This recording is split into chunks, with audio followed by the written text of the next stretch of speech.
Hi, welcome back. I'm a day late on my once a week, but we'll get there. Today we're talking about going green to save money.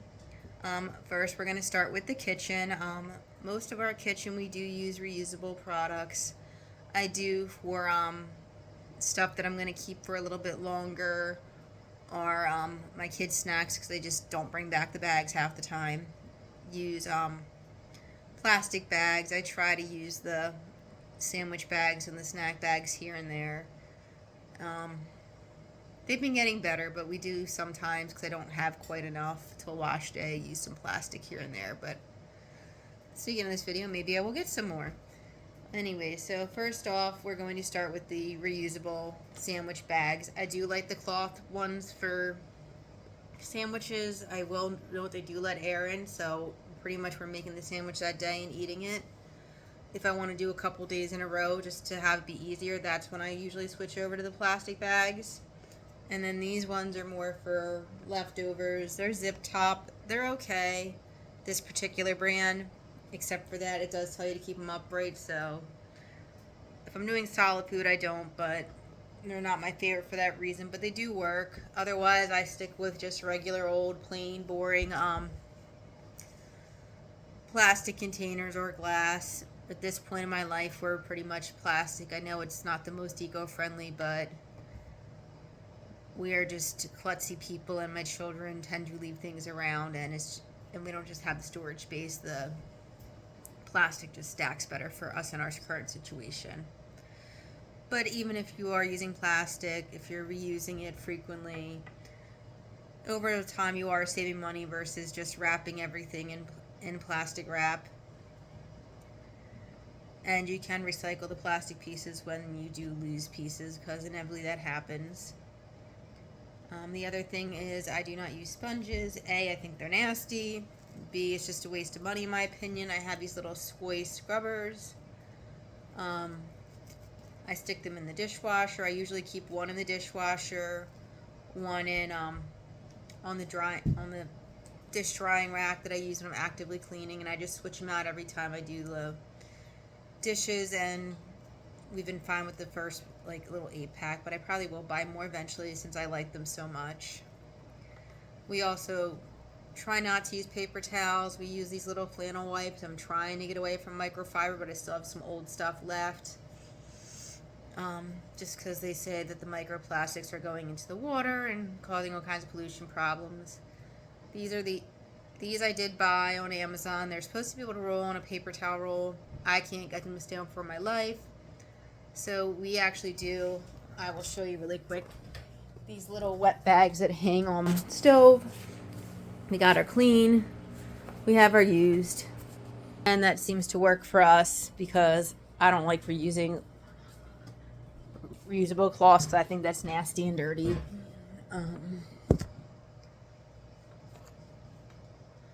We also do have the beeswax for wrapping around plates and stuff. That said, I'm kind of new to it, and so far I'm not finding it to be very effective. That I'd just rather stick my stuff in plastic containers.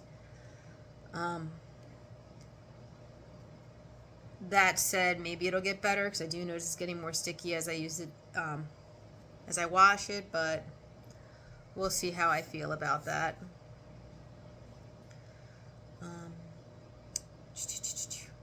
We also have silicone muffin tins and the little baking sheets. They seem to work just fine. I don't find any stick issues for the muffin tins. I do grease them a little bit as opposed to using the paper. But personally, honestly, when I used the paper back in the day, half the time I got little paper bits in my food. Moving on, we're going to talk about laundry. I honestly prefer this wool dryer balls. These I got at the dollar store. They work. They're not quite as environmentally friendly. My thing is, my dogs like to eat the wool dryer balls, and my children aren't so great when they're doing the laundry and they leave it open and they get eaten. But they're my preference, and I probably will eventually go back to them when there's a sale on them.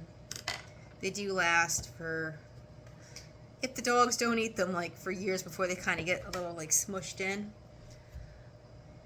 We do keep our water heater at 120. That's all you really need to keep your dishes clean. And 95% of our clothes I wash on cold. There's a few items that we'll get into that I do not.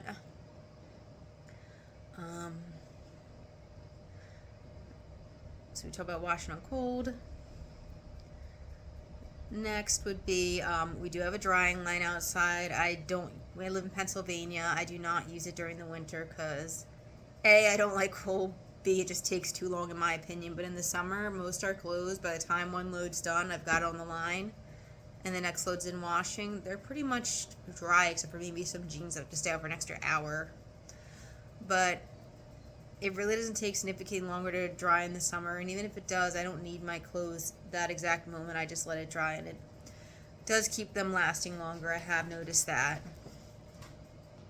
Alright, sorry. Took a little break to let the dogs out. Next, we're going to go into the more controversial one, and that is when my kids were little, we did use reusable, as I was saying. Bruce wants to join us in this video.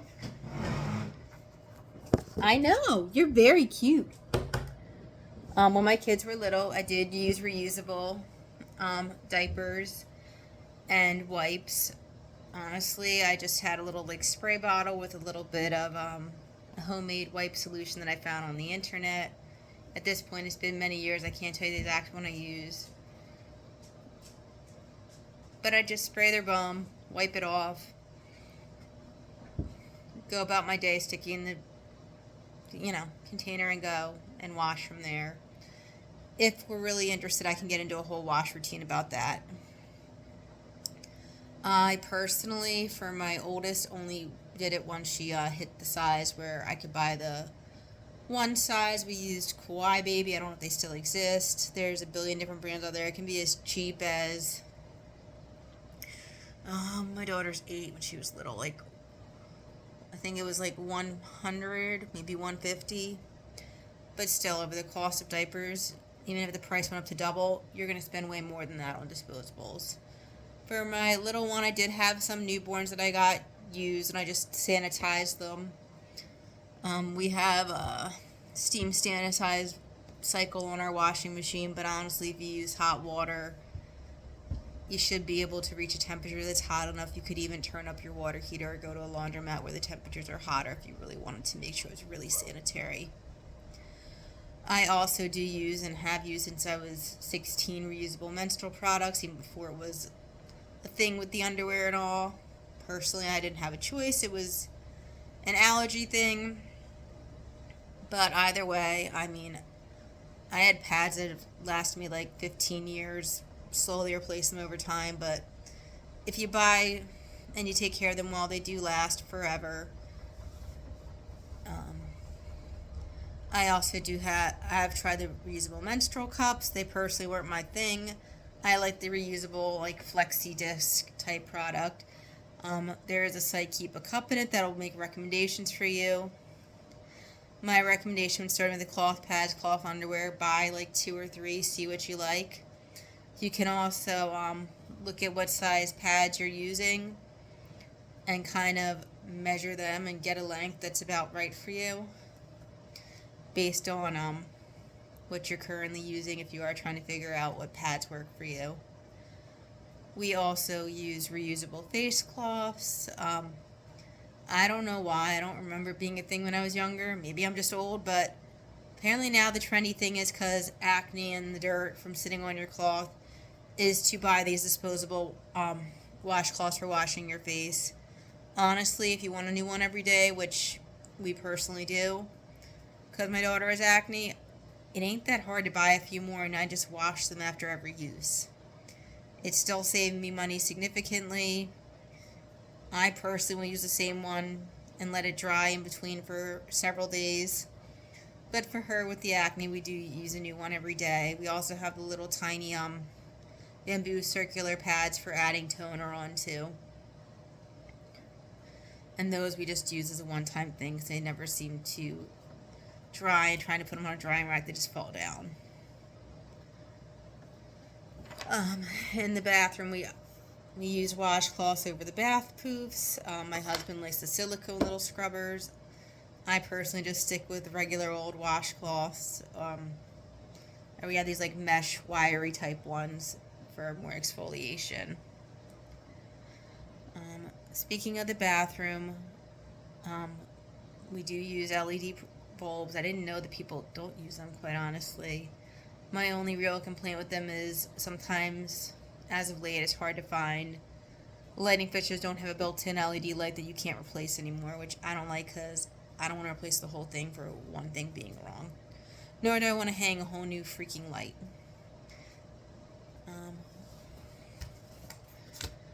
Now we're just on to some miscellaneous products. I already talked about the cloth cleanup products. We do also use solar power. I don't have the panels on my roof yet. It's a little bit, well, not a little bit, it's a lot bit older, and we do need to replace it in the next probably 2-3 years, and maybe then I'll consider and do a cost analysis. But so far from what I'm finding, unless you pay them in full, they can actually lower your house value because the loan has to be sent on to the next buyer. And I'm not sure if I'm going to stay in my house long enough to make it financially pay off. But we do use solar where we can. We have the little solar panels on our ring lights outside to not have to keep buying batteries and having to recharge them, because honestly, we were bad about changing them, and this saves us money, it's more eco-friendly, and it works for us. You can also buy solar-powered battery chargers. We actually have them for emergencies for if the power goes out, because unfortunately where we live the power does go out a little more frequently than I'd like. But we have these little solar-powered bricks that we leave in a window, so if the power does go out, we can charge our phones. I can't think of anything else off the top of my head right now. Oh, we do also, not quite a household eco-friendly thing, but I do try to batch my trips together just to prevent wasting money on gas. At some point down the line, when it does come to buying a new vehicle, I will look at how much I'm going to save on gas, because yes, it is green, but also my pocketbook does matter to me. We all have to choose our values there, so I'm not going to judge people who choose to spend more money on the product to be green versus people who prefer their less eco-friendly gas-guzzling vehicles because they need the cheaper vehicle up front. You do you. But I will look at the cost analysis of how much money I'm spending on gas and how much more miles per gallon versus my current vehicle. That said, I chose to personally pick the vehicle that was the size I needed to keep it eco-friendly. I personally drive a Subaru Impreza. Not trying to tell you what car to buy, but I need all-wheel drive with my job being travel nursing. And it was the most fuel efficient in the price range that I wanted to spend with an all-wheel drive system that I felt worked well. But, obviously you do you. Look at how many trips and how much gas you're going to save, and when is going to be the point where you're going to break even or even save money buying a hybrid and spending a little bit more, and how long you plan on keeping the car, because obviously the payoff's not there if it's going to be 6 years, and you're just not going to do that. I personally ride my cars till they die because I don't want car payments, and since paying off our debt, my plan and intention is to only pay for cars in cash anymore, so therefore I'll be keeping them until they're on their last limbs, or at some point, because I have younger children, maybe we will give them cars as they get older and buy for ourselves. That's all today. Please like and share. Hopefully this starts kicking off. Bye.